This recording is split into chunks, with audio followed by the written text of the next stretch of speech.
In contrast to my previous video, we are trying what seems like to be the world's most affordable box of organic green tea.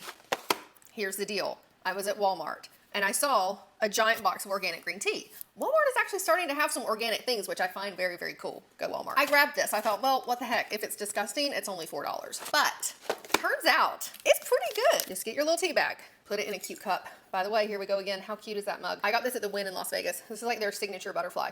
And it matches my shirt. Green tea, even if it's a tea bag, even if it's very inexpensive tea, you still want to use 175 degrees. Otherwise, it's gonna taste yuck.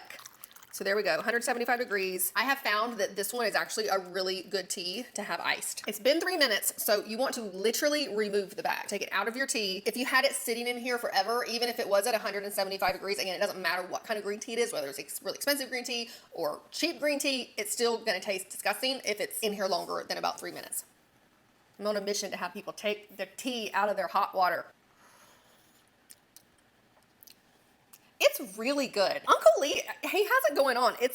I have no idea how that's $4 because it's quite good. Now I just need to find out what the tea bags are made of. I hadn't done that yet. Walmart online, you can get it there. I'll link it for you. It's pretty good. You should try it. Again, follow for more tea.